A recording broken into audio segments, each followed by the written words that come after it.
It's Charlie's World. 안녕하세요, 찰리 브라운입니다. 지금 눈앞에 나와 있는 거 보시면 바이낸스 그 사진이 나와 있는데, 거기서 이제 크레딧 카드를 사용할 수 있게 자기네가 시스템을 구현하겠다 이런 얘기를 이틀 전인가 아마 뉴스들 아마 보셨을 거예요. 근데 이게 지금 완성이 돼가지고 그게 이제 가능하게 됐어요. 그래서 막상 제가 이제 이 사이트에 들어가서 직접 확인은 아직 안 해봤거든요. 근데 지금 크레딧 카드까지 지금 만약에 사용을 할 수 있다고 하면, 이제 기존에 어떻게 보면 우리나라 분들 같은 경우는 예를 들어서 바이낸스를 사용하고 싶은데 여기다 뭐 비트코인이나 이더리움이나 뭐 리플이나 이런 걸 보내가지고 다른 알트코인을 많이 샀거든요. 예를 들어서 업비트에 없는 그런 거를. 그리고 예를 들어 분산 투자할 때는 그런 식으로 이제 운영을 하는데, 크레딧 카드를 여기다 넣어가지고 알트코인을 산다거나 비트코인을 산다고 하면 예를 들어서 지금보다는 자금의 유입량이 그래도 더 많이 늘어날 거라고 저는 개인적으로 생각을 하거든요. 그래서 어떻게 보면 현찰을 보낼 수도 없는 상황, 그리고 이 서비스가 전 세계에 걸쳐서 앞으로 이루어질 수 있는 거기 때문에 그 여파가 잠정적으로는 아마 금방은 드러나지 않겠지만 아마 유동량이 지금보다는 좀 많이 늘어나지 않을까라고 저는 이제 개인적으로 생각을 하고 있고, 아마 바이낸스가 먼저 이런 식으로 움직였기 때문에 다른 어떤 대형 거래소들도 아마 이런 서비스를 아마 차후에는 하지 않을까라고 저는 이제 개인적으로 생각을 하고요.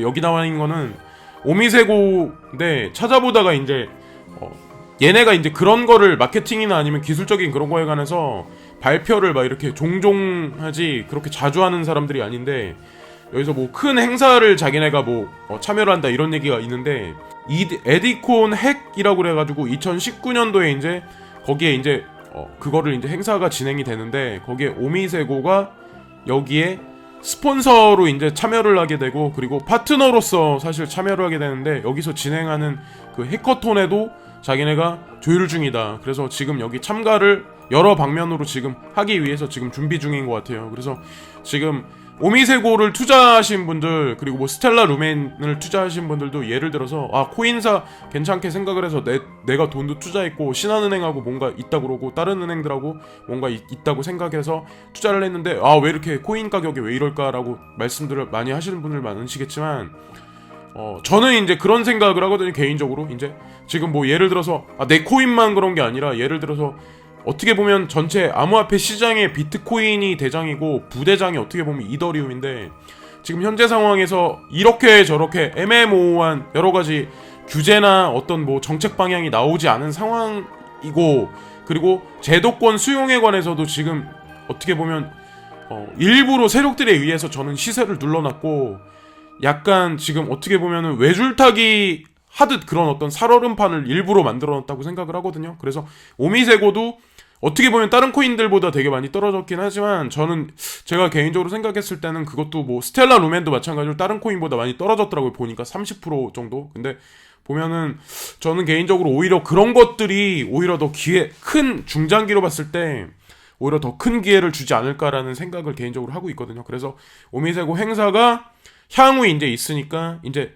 제가 디테일한 거는 나중에 다시 한번 말씀드리고, 이제 이런 식으로 지금 이 회사도 움직이고 있다는 거에 관해서 한번 말씀을 드리고, 코인리스나 이런저런 뉴스를 보시는 분들 중에 문 오버로드라는 어떤 그런 아이디를 아마 아실 거예요. 근데 이 사람이 이제 그런 걸 예측을 잘하죠. 이런저런 뉴스들을 짬뽕해가지고 전체적인 어떤 그런 게싱을 되게 잘하는데, 이 사람이 여기 보시면은 첫 번째 라이트코인, 두 번째가 이더, 세 번째가 비트코인인데, 지금 보시면 라이트코인이 올해 8월에 하빙에 들어가요. 그래서 하빙에 들어간다는 얘기는 지금보다 만약에 채굴을 했을 때 반으로 내 보상액이 줄어드는 거거든요. 그리고 이더리움도 마찬가지로 2월 27일 날 콘스탄티노플이 만약에 시행이 된다면 그때서부터 사실 33%가 줄어드는 거예요. 지금보다. 그러면 예를 들어서 리워드가 줄어들기 때문에, 채굴량이 줄어들기 때문에 사실은 어떻게 보면 코인 가격이 상승할 수 있다는 거에 관해서 이 사람은 지금 어필을 하는 거거든요. 그리고 BTC도 마찬가지로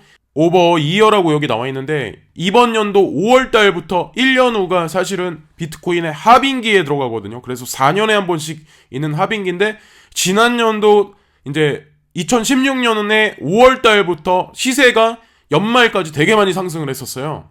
아마 아시겠지만 그것과 마찬가지로 1년 동안 아마 상승과 하락을 하면서 어느 정도 볼륨량을 키웠는데 올해도 이 사람이 봤을 때는 비트코인 같은 경우는 5월을 주기로 해서 아마 시작점이 되지 않을까라는 그런 얘기를 했거든요. 저번에 이제 차트를 보여주면서. 그래서 저도 그게 기억나서 지금 말씀을 드리는데 어디까지나 이것도 문 오버로드가 생각한 어떤 개인적인 생각이기 때문에 그냥 어떻게 보면 투자하시거나 아니면 분할 매수하시는데 참고만 하시면 괜찮을 것 같고, 예, 어쨌든 오른다는 얘기죠. 예, 어쨌든 이런 여러 가지 뭐 하빙이나 리워드가 지금 반감된다는 거에 관해서는 지금 어떻게 보면 시세 자체는 이제 긍정적일 거라는 거에 관해 사실 얘기를 해주는 거거든요. 그래서 그런 측면으로 한번 저도 보고, 이거 같은 경우는 여기 보시면 190밀리언 달러가 이제 캐나다에서 가장 큰 거래소에서 사실 이게 사라졌다. 그래서 이게 사실 해킹됐다 이런 얘기가 아니거든요. 아마 근데 다른 분들도 아마 이걸 말씀하실 텐데, 지금 보시면 캐나다에서 가장 큰 비트코인 교환 업체인 커드가 CX 콜드 스토리지 지갑에 대한 액세스 권한을 상실한 후 1억 9천만 달러 상당의 암호를 분실했습니다라고 여기 나오잖아요. 근데 이게 여기 1억 9천만 달러 상당의 그 어떤 여러 가지 코인이 있대요. 여기 보시면은 비트코인 캐시, 비트코인 캐시 SV, 골드, 라이트코인, 이더리움이 있는데 이 키를 여기 주인이 여기 거래소의 최고 책임자인 사람이 그거를 가진 상태에서 사망을 해버렸어요. 그래서 그 어떤 미망인이란 제니퍼 로버츠슨이 이거에 관해서 이제 코인데스크에다 이제 언급을 했어요. 그 얘기를 언급을 했는데, 그래가지고 사실 콜드 스토리지에 보관을 했었는데 그거에 관해서 사실 찾을 수 없게 된 지금 상태잖아요. 그래서 바이낸스나 아니면은 제가 알기로는 코인베이스도 마찬가지로 다른 거래소들도 대형 거래소들은 아마 콜드 스토리지를 사용을 하는데 해킹에 이제 피해를 줄이기 위해서. 근데 보통 보면은 바이낸스도, 그러니까 자오창펑도 이제 그런 얘기를 했더라고요. 보니까 이 뉴스가 나오고 나서 어저께 밤에 뭐 자기네는 자기가 그 키를 가지고 있지 않다. 그래서 분산돼서 이렇게 나눠서 지금 보관을 하니까 너네는 걱정 마라. 이런 식으로 얘기를 했더라고요. 그 사람 같은 경우는. 근데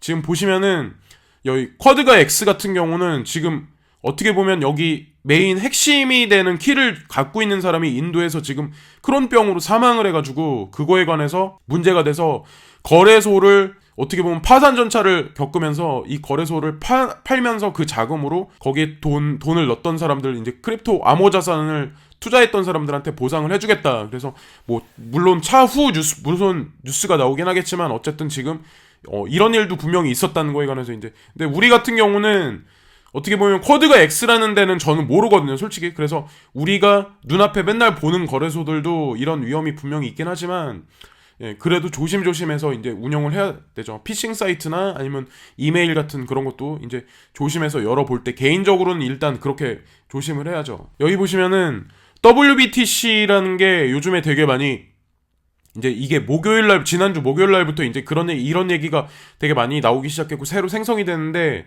여기 보시면 목요일에 워업 비트코인의 새로운 이더리움 토큰이 막 시작되었습니다. 그래서 이게 새로 생성되기 시작을 했는데, 이게 뭐냐면 새로운 크립토커런시의 목적은 비트코인 사용자가 이더리움 블록체인에 기본적으로 이더리움 스마트 계약에 참여할 수 있게 하는 것입니다. 라고. 그래서 비트코인은 비트코인 체인, 이더리움은 이더리움 체인 따로 막 이렇게 그게 아니라 이게 지금 이거를 이제 구현함으로써 어떻게 보면 비트코인이 가지고 있는 스마트 계약에 관한 거 아니면 속도감이나 여러 가지 그런 면에서 제약이 있었던 게 되게 많았잖아요. 그래서 이더리움이 그걸 받쳐줌으로써 사실 여러 가지를 구현할 수 있게, 어떻게 동작할 수 있게 지금 어떤 이 기술자들이 지금 만들어냈다고 하는 거거든요. 그래서 WBTC 사용자는 분산된 교환 덱스를 비롯하여 안정된 동전이나 대출을 위한 담보물, 이더리움 생태계 내 지불 및 유연한 스마트 계약에 대한 등 다양한 새로운 분산된 유스 케이스에서 비트코인을 활용할 수 있게 될 것입니다. 그래서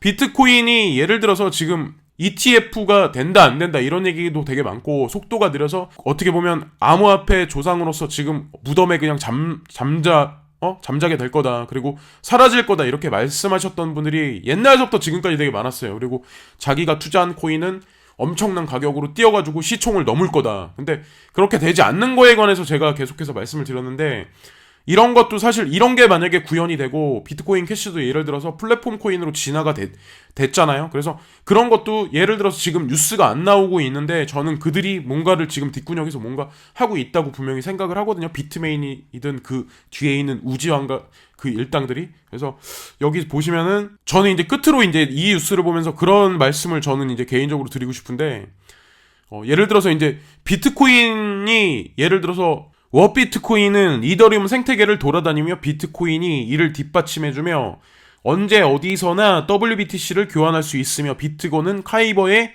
구금시설에 주차할 수 있습니다. 그래서 카이버 네트워크하고 비트고에서 이거를 이제 사용할 수 있죠. 지금 현재로서는. 근데 아마 더 많이 보편화되고 여기저기 아마 제가 봤을 때는 아마 런칭이 될 확률이 되게 높아요. 판테라 캐피탈이라고 아마 아실 거예요. 그래서 판테라 캐피탈이 이제 여기 나오는 내용은 판테라 캐피탈이 지난번에 있었던 과거에 있었던 여러 개의 어떤 베어마켓이 있었는데 불황 장세가 있었는데 그것과 지금에 있는 불황 장세는 성질적으로 질적으로 틀리다. 그거에 관해서 이제 언급을 했는데 이 사람이 말하는 게 뭐냐면 제도적 자금의 큰 물결은 아마도 가격이 올라가기 시작할 때까지 시작되지 않을 것입니다. 우리는 이전의 두 사이클에서 그것을 보았습니다. 암호화 시장은 일반 시장보다 더욱 극단적입니다. 우리의 비트코인 펀드로의 유입은 매우 주기적이었습니다. 비트코인이 65달러일 때 우리는 기금을 출범했습니다. 이 사람은 65달러 때부터 했나봐요. 그래서 가격이 400달러 또는 500달러가 될 때까지 투자자가 거의 없었습니다. 그리고 2013년에 가격이 1000달러로 상승했을 때 우리는 대량 유익되었습니다. 그리고 크립토 윈터가 2014년에서 15년에 타격을 가했을 때 그것은 정말로 말랐습니다. 그래서 엄청나게 어떻게 보면 지금이 개인 투자자들이 어떻게 보면 이 시장에 가격이 싸긴 하지만 접근하기 되게 어렵다고 저는 생각을 하거든요. 떨어졌으니까 여기서 사실 더 떨어질 거다 그렇게 보시는 분들이 되게 많은 거죠. 그리고 어떻게 보면 이러다가 가장 걱정되는 게 떨어질까를 걱정하는 게 아니라 이러다가 이 시장이 사라지진 않을까. 그리고 뭐 강력한 규제로 인해서 이게 예를 들어서 거래소가 예를 들어서 사라지지 않을까. 그러면 내가 투자한 모든 것들이 다 어떻게 보면 다 사라지잖아요. 저는 파산하게 되는 거잖아요. 그래서 어떤 우려스러운 어떤 그런 시즌을 지금 만들어 놨다고 저는 생각을 하거든요. 세계에서 뭐라고 발표할지가 가장 자기네가 봤을 때 중요하다고 생각을 하고, 그리고 어떻게 보면 자기네가 6개월에서 9개월 안에는 이런 모든 어떤 변동성 장세가 지금 불확실한 어떤 그런 게 모든 게 다 정리될 거다에 관해서 이제 얘기를 하는 거거든요. 여기 나와 있는 거는 트론이 지난 30일 동안에 가장 많이 상승을 해서 상승한 그 퍼센테이지가 35% 상승했어요. 근데 보시면 비트코인 9% 하락, 이더가 23%, XRP가 14%, 이오스가 12%, BCH가 29%, 라이트코인이 1%, 1% 그냥 상승. 그러니까 어떻게 보면 다른 것보다 되게 많이 그러니까 가격 방어를 한 거죠. 그리고 여기서 보시면 스텔라 루멘이 마이너스 29%, BSV가 마이너스 29%. 그리고 여기 나오지 않았는데 넴 같은 경우도 악재성 루머든지 아니면 뭐 악재성 기사가 나와가지고 엄청나게 하락했다고 그런 얘기가 나왔고, 뭐 실망한 어떤 투자자들이 되게 많은 걸로 저는 개인적으로 알고 있는데, 여기서 이제 제가 딱 이걸 보고 말씀드리고 싶은 게 뭐냐면 지난 한 달 동안 트론이 많이 상승한 건 사실이죠. 상승했지만 저는 예를 들어서 저라면 여기서 가장 많이 하락한 게 지금 보시면은 이제 2월 27일 날 보면은 콘스탄티노플이 있잖아요. 그래서 아무리 악재이긴 하지만 콘스탄티노플이 다시 연기될 수도 있어요. 물론 최악의 상황인 경우. 근데 만약에 그게 아닐 경우도 있거든요. 분명히. 근데 이더가 마이너스 23% 하락했기 때문에 다른 거보다는 그래도 그러니까 많이 하락했거든요. 평균적으로 봤을 때. 근데 많이 하락한 것도 또 보면은 어떻게 비트코인 캐시 같은 경우는 뭐 악재 뉴스가 하나 터지면 더 많이 하락하는 확률이 되게 높다고 저는 보거든요. 그래서 보면은 뭐 우지안에 관해서 비트메인에 관해서 되게 악재 뉴스가 나오면 개인들은 거기에 휘말려가지고 던질 수밖에 없어요. 그리고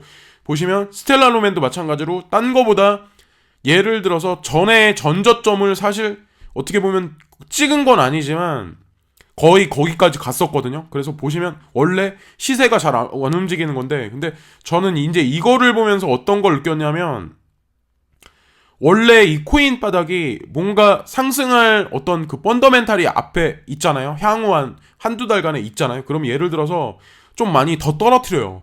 예, 일부러 의도적으로. 그래서 의도적으로 더 떨어뜨릴 때는 어떻게 보면 예를 들어서 내 자신이 현금 여력이 있다 하면은 여기서는 덜 떨어진 거를 만약에 매입하기보다 저라면 제 개인적인 생각은 이더리움 재단이 얼마나 탄탄해요. 되게 뒷받침되는 게. 그리고 지금도 되게 저가라고 생각하고 바닥 가격이라고 생각하는데 이더라든가 아니면 비트코인 캐시라든가 아니면 여기서 보면 비트코인 여기 스텔라로멘 같은 경우도 저는 어떻게 보면 뒷배경이 되게 탄탄한 회사들이 있는 것 같은 경우는 투자에도 분할로서 만약에 매집을 한다면 저는 향후 한두 달 내에는 나쁘지 않을 거라고 저는 개인적으로 생각을 하거든요. 오히려 올라서 탄탄할 것 같고 괜찮을 것 같은 것보다. 그래서 지금이 어떻게 보면 개인 투자자로서 접근하기 되게 쉽지 않은 장세이긴 하지만 공포스러울 때가 사실 어떻게 보면 더 전략적으로 좀 약간 매수해야 한다고 저는 개인적으로 생각을 하거든요. 그리고 만약에 내가 50%만 먹고 떨어지겠다. 예를 들어서 그러면 지금 예를 들어서 500을 넣었다 이러면 50% 더면은 1000만 원 벌었을 때 나오는 거잖아요. 예를 들어서 그렇게 욕심을 많이 부리지 않은 상태에서 조금 약간 딱딱 끊어서 대응을 하면 좀 낫지 않을까. 근데 저도 사실 그런 걸 잘 못해요. 욕심이 많아서. 그래서 지금까지 이런저런 뉴스를 말씀을 드렸는데 제가 말씀드린 것도 임팩트 있는 뉴스는 아니지만 다른 뉴스들도 보니까 제가 뉴스가 별로 없어요. 예, 왠지 모르겠지만 근데 어쨌든 중요한 건 제가 트위터를 이렇게 저렇게 찾아보면서 느낀 거는 트위터 상에서는 여러 가지 그 코인 회사들이 분명히 이렇게 저렇게 마케팅이나 아니면 이런저런 일들은 분명히 하고 있거든요. 예, 그래서 그거 못 보여드린 것도 분명히 있긴 하지만 기다리시면 그래도 우리가 봤을 때 터널이 영원한 터널은 없다고 생각을 하고 밤이 오면 낮이 오고 낮이 있으면 또 밤이 또 오고 그러잖아요. 그래서 영원히 하락하는 어떤 마켓은 분명히 존재하지 않고 영원히 상승하는 것도 없기 때문에 지금 어떻게 보면 이번 연도 5월달이 되면 거의 1년 반이 되잖아요. 근데 지금 1년 하고 2개월이 지났는데 거의 지금 이 정도 상태면은 거의 3개월만 더 있으면 5월달인데 1년 반의 하락이면은 저는 제가 개인적으로 봤을 때 중장기로 봤을 때는 한 3년, 4년은 앞으로 중장기로 슬금슬금 오르지 않을까라는 생각을 하거든요. 그래서 올 해 안에 만약에 거센 어떤 폭풍 같은 질주장이 벌어지지 않더라도 실망을 하지 마시고 중장기로 잘 운영을 하시면 제가 봤을 때는 다른 데 오히려 뭐 부동산이라든가 주식 같은 거 하시는 것보다는 이게 그래도 좀 더 낫지 않을까라는 생각을 하거든요. 즐거운 명절들 보내시고 휴식 시간들 되셨으면 좋겠고 지금까지 찰리 브라운이었습니다. 감사합니다.